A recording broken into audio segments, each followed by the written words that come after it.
had a couple of requests to talk about the Purple Thang. I don't know if you can see this. Hang on. I learned this trick when I was in training to put something white behind it. Okay? And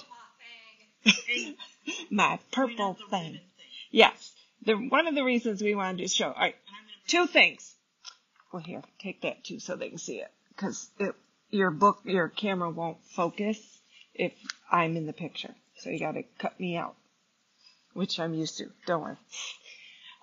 The Purple Thing is really helpful. You'll notice there are two different ends. There's the little square end, and there is the little semi-pointed end, and it's angled on the pointed end. You'll also notice there's a slit hole in the middle of it. And what that's for, if you so choose, is to put a ribbon through it and then put it around your neck so you know where it is. Because it's very easy to lose it. Okay?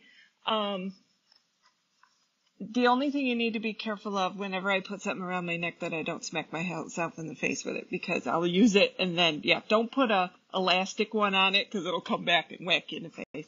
I did that with a seam ripper once. It wasn't pretty. So, the other thing you need to know is this little end right there is exactly 1/4 inch. So that is a measurement for you as you're pushing it through on the sewing machine. That's your 1/4 inch. This is more of a stiletto type, and notice it's curved. So you can push stuff through into your machine. But if you have an open and you want to make sure you're doing 1/4 inch, I'm holding it up and no one can see it. 1/4 inch, that's your 1/4 inch. Or if you just want to measure your 1/4 inch and see if it's being good, then you can use that. I use these a lot. I will warn you that they're plastic. Okay? I have a couple of them and they have holes in the end of this little square because I sewed it. It didn't break my needle though, so that's the good news. But it looked kind of funny on the piece I was trying to do.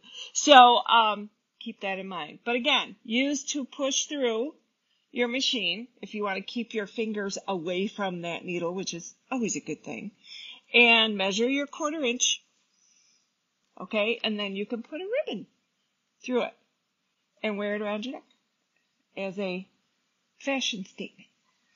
Okay, so that's our Purple Thing. And I love the Purple Thing.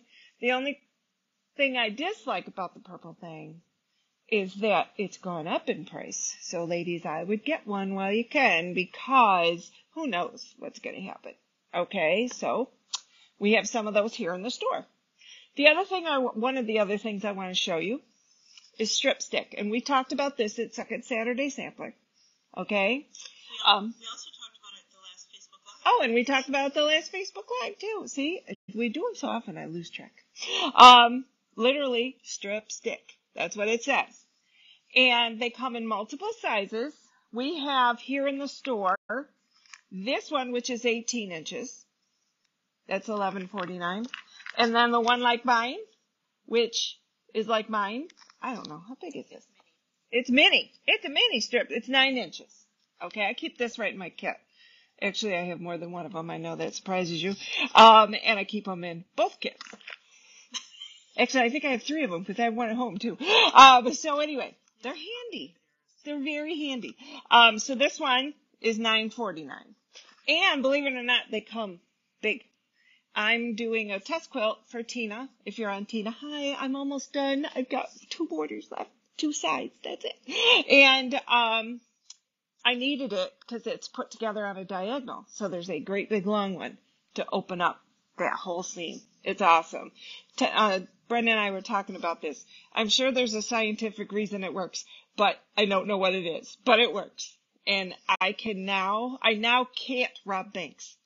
Because before I could rob banks because I kept burning off my fingertips and all my fingerprints. But now I can't because now my fingerprints are protected and grown back. I don't know if they grow back. All right, strip stick. Let's show you how it actually works. Okay. Oops, sorry. Tara was kind enough to put together a piece for me because I forgot. So, what you do, see how your seam is sticking up here, okay? So I'm laying it over the center. Now, normally when this is flat, you got your iron in there and it's really difficult. Is this on? Yep. Is it like good on? Yep. Okay. All right. So what you do is by pushing down just a little, don't too much. And if you're using a lot of, what do you call it? Bias, be careful. All right. And get it started. And then you can, and it just opens up for you without getting your fingers in the way. And what I do then is I flip it over, press it flat because it's going to be a little wobbly, and it's perfect. Nice flat seam, except I just flipped it wrong. Okay? I love the strip stick. I use it all the time. All the time. All right. So, if you have a ton of these to do, like let's say she had, because that's the middle log that we're working on. Let's say she had 10 or 15. If you have a long one, what I do is I line them up. And then when it's time to iron, I can just keep going all the way down through. I did 1-inch half square triangles once for a quilt, never again. But I lined them all up. And then I could just go right down through them. Okay? All right, the last thing I'm going to show you. I'm trying to fix this. Hang on. There, we'll flatten it. All right, let's say, oh darn, I put the wrong piece on. Okay? You all have rippers. But do you have the jaws of life? That's what I call this. It looks vicious. Okay, where's my little white paper? Look how vicious this thing is. It looks like a shark.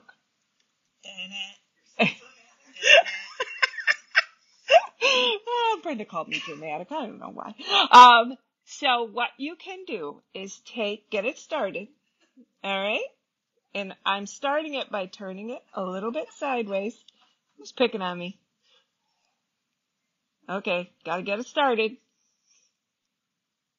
And get those jaws of life in there. There we go. This really works well on paper piecing. If you put a seam together wrong for paper piecing. And you just keep sawing away. Let the jaws of life do their thing. And I can't hang on to these. I got fat fingers today. And you just keep going. Okay? Once you get it flat, there, we can just do. And it's just, ta-da, and it's all done. You got thread boogers there you got to get rid of, but hey, you always do. And then you get rid of all those. And notice, I did not cut my fabric. Okay? I did not hurt it in any way, shape, or form. I have extra threads everywhere. So, the dreaded jaws of life. We have 2 of them available at the store. And this one's mine. We have a purple one and a pink one. And we are going to offer them later. You'll see it. I lost the page. Okay. So and it comes with this lovely cap so you don't stick your hand in trying to find it and because don't ask me how I know. So make sure you hang on to the cap and then put it right back on because it's vicious. Okay, I call it the jaws of life for a reason. Okay? All right. Thank you very much. This demo has been brought to you by Town and Country Quilt Shop. Thank you.